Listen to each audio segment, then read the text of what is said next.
It was just another company party. The same old music, the same polite smiles. Until my husband's boss, a man I'd barely ever spoken to, pulled me aside. He looked me straight in the eye, and in a low, quiet voice said something that stopped me cold. It wasn't inappropriate. It wasn't flirtation. But it cracked open something inside me that I thought had been lost for good. Stay with me until the end, to find out what it truly was. Welcome to Vows and Betrayals, where every story carries more than meets the eye. If you've ever questioned your role in the life you built, leave a single dot in the comments. Others have too. Thanks for joining me. Let's get into it. Hey, I'm Julia Hart. I'm 57 years old, and for most of my life, I've been someone people described as graceful, composed, put together. It's a funny phrase, really, because while everything on the outside stayed neat, hair smoothed, dress, steamed lipstick, just right, something inside me had been slowly coming apart. That night in Chicago started like all the others. Early autumn, the kind of evening where the breeze carries a bite of cold just enough to remind you that summer's gone for good. My husband Tom's firm was celebrating their 15th anniversary. It was all champagne flutes, steel gray suits, and floor-to-ceiling glass walls on the 47th floor overlooking the river. A view designed to impress. I wore navy blue. Silk. Subtle, not screaming for attention, but enough to say I made an effort. Tom looked sharp as always. He was in his element, laughing in tight circles, toasting deals I never really understood, shaking hands that somehow decided our future. And me, I hovered, smiled politely, sipped, waited. I knew some names, recognized a few faces. But most of the time, I stood near the string-lit balcony like a guest at someone else's celebration. That wasn't new. I'd gotten good at blending in. That's when I saw him. Raymond Blake, Tom's boss. Tall, silver-haired, with the kind of stillness that drew people in without him needing to say much. I'd met him once or twice, handshakes, small talk. But tonight, there was something different in the way he looked at me. He didn't smile like the others. He didn't scan the room while talking. He just watched. Not in a way that made me uncomfortable. Just present. Like he was actually there with me, not performing. I turned back toward the skyline, trying to give him space to walk by, but instead, I heard his voice, low and steady. Julia. Right? I nodded. Yes, sir. Good to see you again. No need for sir. Raymond is just fine. There was a pause, a thoughtful one. He glanced back toward the buzzing room, then motioned gently toward the balcony doors. Would you mind stepping outside for a moment? Just a bit of air. I wanted to say something privately, if that's all right. His tone was soft, careful, not demanding. I hesitated for half a second, out of habit more than concern. Then I nodded. Sure. And just like that, I stepped out of the party and into something I never saw coming. The city stretched out in front of us like a sea of quiet sparks. The hum of the party faded as soon as the glass doors slid shut behind us. Outside, the air was sharper, honest. It pressed against my skin like a wake-up call. Raymond didn't speak right away. He walked slowly to the edge of the balcony, resting both hands on the cold railing. I followed, standing a careful distance away, not too close, not too formal. For a moment, we just stood there, watching the boats glide silently down the river, far below, listening to the city breathe. Finally, he spoke. I don't usually do this, he said, his voice almost lost in the wind. But I needed to say something, to you. I looked at him. His profile was steady, but his eyes weren't focused on the skyline. They were somewhere else entirely. You see, he continued, There's a photo Tom keeps on his desk. One of you two on your wedding day. You're laughing, head tilted back, eyes closed. It's not a perfect shot technically, but there's something about it. Something honest. I felt the weight of that sentence settle inside me. I look at that photo almost every day, he said. Not out of envy, not even admiration, but because it reminds me of something I lost. I didn't breathe. My wife Ellie passed 8 years ago, he said softly. ALS. It was fast. Too fast. She was quiet strength, the center I didn't know I needed until she was gone. His voice didn't crack. It didn't need to. The calm in his tone said everything. Since then, I've managed. Business has been good. People assume I'm fine. He turned to face me then. But tonight, when I saw you standing by the lights, holding your glass, just so there was a stillness in you. Not sadness, not performance, just presence. I didn't know what to say. I wasn't used to being observed like that. Not without agenda. Not with sincerity. He added, you reminded me of her, not in how you look, but in how you exist. That quiet kind of strength. My mouth was dry. I swallowed hard. That's kind of you to say, I murmured, though my voice felt far away. Raymond shook his head gently. It's not kindness. It's truth. And I suppose I needed to tell someone. Because otherwise, moments like this slip by, and we forget we ever felt anything at all. I looked at him, then not as Tom's boss, not as a powerful man, but as someone who carried a familiar ache. One I'd stopped naming a long time ago. He let out a soft breath. I'm not expecting anything. Not a response, not a connection. Just thank you for reminding me I can still feel something real. I nodded. The lights below flickered like tiny echoes, and for a few seconds, neither of us spoke. There was no need. I didn't tell Tom about the conversation, not because I had something to hide, but because I didn't have the words to describe it without it sounding like more than it was. Or maybe I just didn't want to explain something that for once felt like mine. The days that followed blurred into routine. Coffee, errands, a call from Tom about an investor dinner, the usual. But there was something else now, a low hum inside me, like a song I'd forgotten the lyrics to, but still remembered the melody.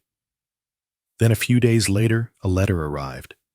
Real paper, cream-colored envelope, my name written in deliberate, careful handwriting.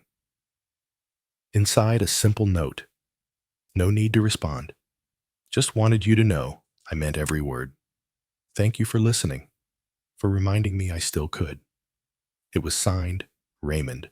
No return address, no digital trail.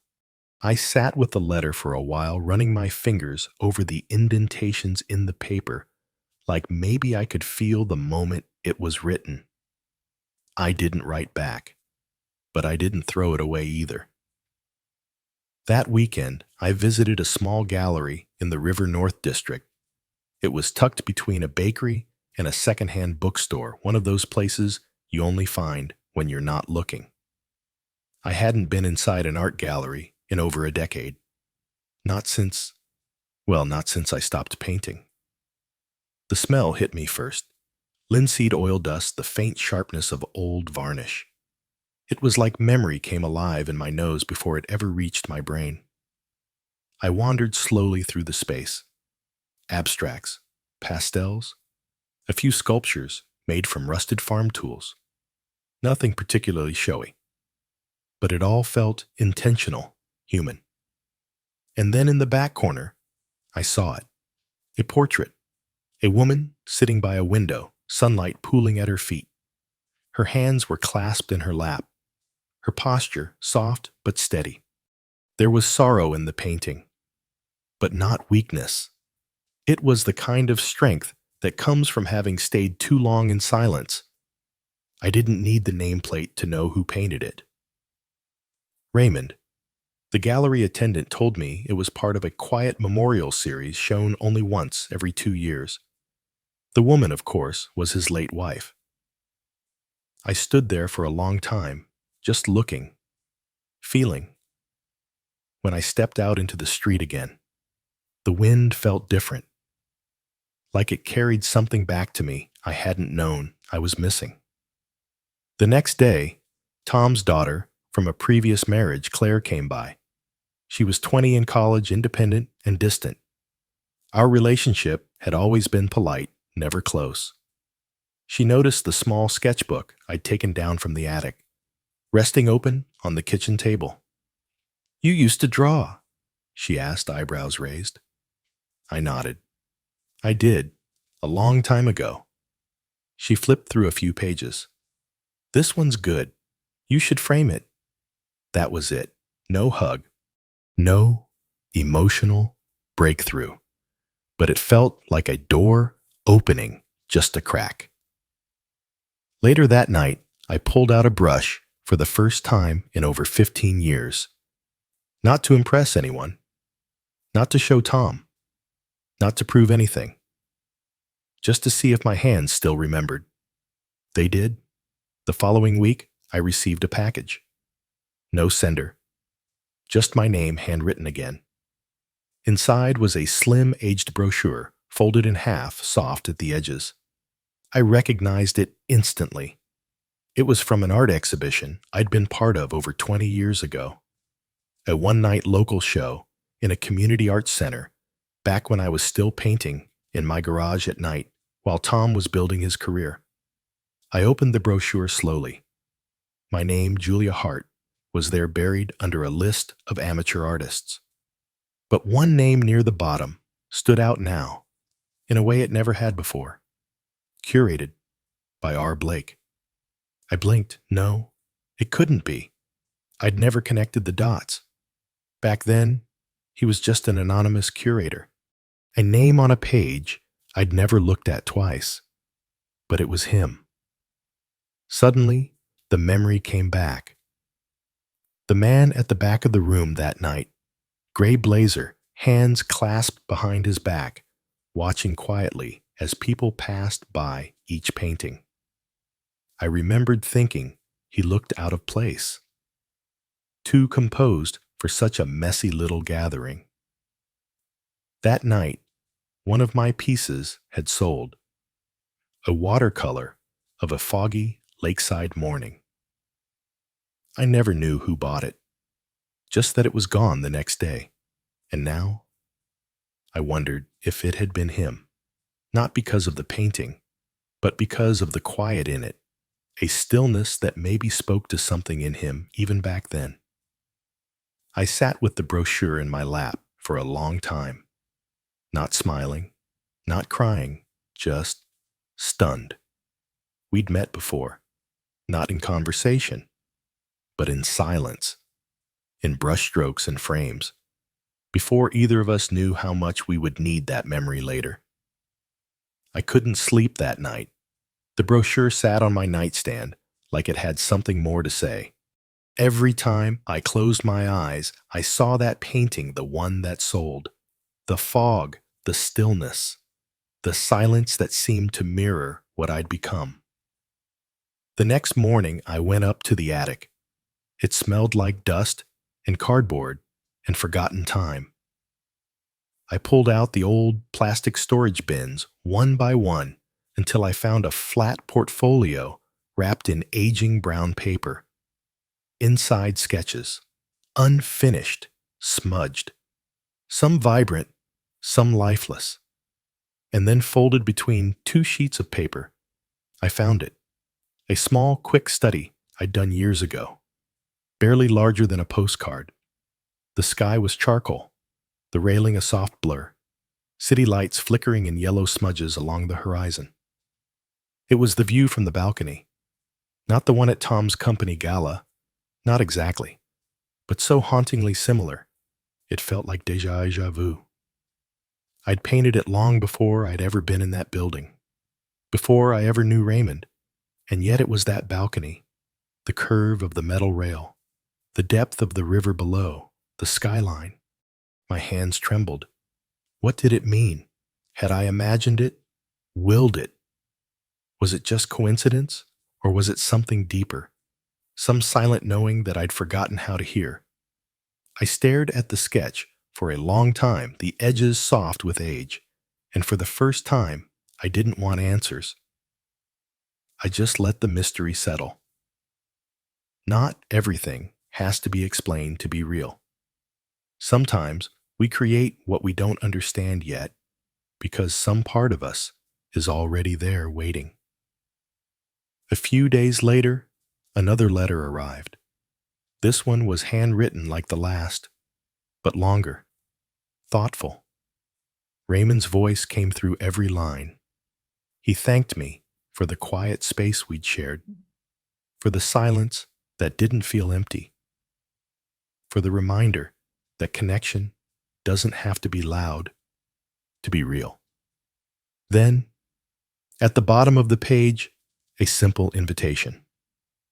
There was an art event happening that weekend, a private showcase in a converted loft downtown. He thought I might find it inspiring. He added, no pressure, no expectations, just a room full of quiet stories if you're interested. I sat with the letter for a while. The handwriting was steady, warm, not assuming. I didn't feel nervous or flattered or conflicted. I felt clear. I didn't need a gallery full of other people's stories anymore, because for the first time in a long time, I was writing my own again. I took out the pastel sketch I'd finished just 2 days before soft hills muted lavender light, a figure in the distance walking toward nothing in particular. I titled it, Becoming, and then I wrote back, not in a letter, but by sending the painting. No note, no explanation, just the image, a quiet message. A few days later, a package returned. Inside was a frame, the kind you'd find at a student gallery, simple wooden raw. Taped to the back was a small slip of paper. In Raymond's handwriting, art always finds its way home. I held it to my chest, closed my eyes, and breathed. Not because I needed closure, but because I had found my beginning. Life went on as it always does. Tom still worked long hours. The house still echoed in the afternoons. The laundry still piled up. But something inside me had shifted. I began waking up earlier, not because I had to, but because I wanted to. There was a softness in the morning light I'd never noticed before.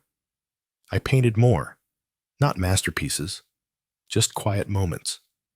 The steam rising from a cup of tea, a cracked window, the shape of sunlight on a worn kitchen chair. Tom noticed. One evening, as I was cleaning up brushes, he paused at the doorway. I miss this version of you, he said, not accusing, just honest. I think I did too, I replied. We didn't talk about Raymond.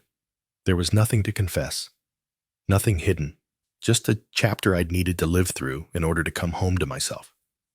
And Clare Toms' daughter began stopping by more often.